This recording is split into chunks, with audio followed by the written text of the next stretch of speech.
cast. And the cast of Real Time.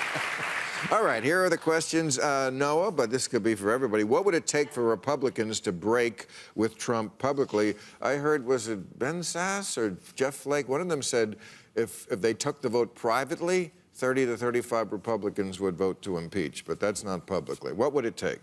Yeah, that's kind of hard to believe, but it wouldn't be off by that much. I mean, half Privately. Privately, yeah. So what would it take? It would take for them to believe their political prospects are imperiled. And that might sound like, it's a moral failure, and you could view it that way, but it's the fact. And so if you start to see polls of impeachment that begin to swallow up a lot of independents and 20%, 30% of Republicans, then yeah, you're going to see some Republicans jump ship. Okay. Barney, do you think Democrats will be able to stay united and on message throughout the impeachment process, or will the divisions between progressives and moderates reemerge? It is a bit of a minefield for that. That's true. Well, thanks to Nancy Pelosi, we will be united, and she took on the people who were the premature impeachers, and she has impeccable credentials now against anyone who says, "Oh, you were just looking for an impeachment." She's been very firm on that. And now there is one possibility. I hope, and I know this is her position, stay on the interference in the election by trying to smear the candidate he most fears, by holding up weapons that the Ukrainians needed to defend themselves against their friend Putin. Going back into some of the side issues about paying for Stormy Daniels, I hope they stay out of that. I believe they will. And I think that, yes, on this question now of focusing on the defense of the national interest in democracy by going after what Trump did, she'll have almost probably unanimity. Okay. What do you think, Linette? You are a business insider, of course, of the U.S. Census Bureau reporting income inequality is now at a 50-year high. I mean, I think that it sounds like it's time to deliver a message a lot like the one that Trump delivered 4 years ago, and I don't think he's going to be able to do that. I was just in a room... The message being? Everything is fucked up, and I alone can fix it. After 4 years of Trump, I see his surrogates out there. I was just in a room of Wall Streeters and Mike Pence, and he was doing the victory lap. We won. Capitalism is back. We're here to win. Blah, blah, blah. Everyone's winning. And that didn't even go down well in a room of suits.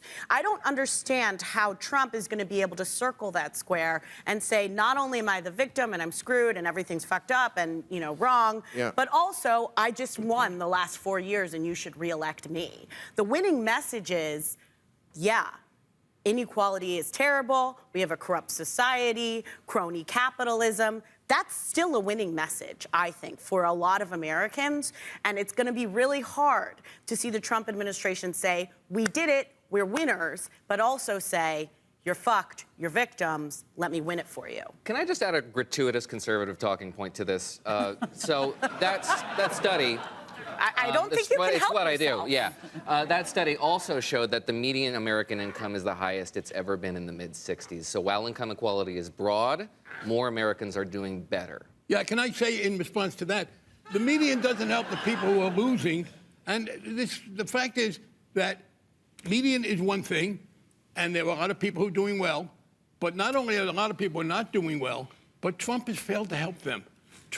That's the other issue. Manufacturing is in a slump. We're seeing that slump move into the services sector. The recession isn't just a fear. It's something that's a distinct possibility, especially given the fact that we're going to continue this ridiculousness with China. And now we've started shit with the EU. They're also beginning.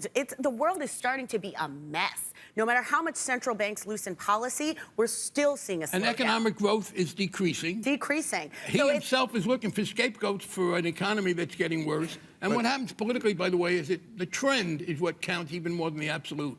But clearly, inequality is worse than when he started, and he has done zero to make it better, and it'll make it worse. How does he say, I'm winning, but you're losing? Well, that's how Noah said it was gratuitous. He wasn't looking for arguments. Fair enough. Noah. She gets me. Right. No, I think he said it was a gratuity. But I I understand all this. Trump did promise something, delivered on nothing. And may I remind you, in '68, Nixon ran on the idea, the pledge, I'm going to end the war in Vietnam. He didn't. And then 4 years later, in 1972, he ran on the platform, I'm going to end the war in Vietnam. That's a salesman. Okay. He also drew McGovern. Okay. George McGovern was unfortunately the candidate. Okay.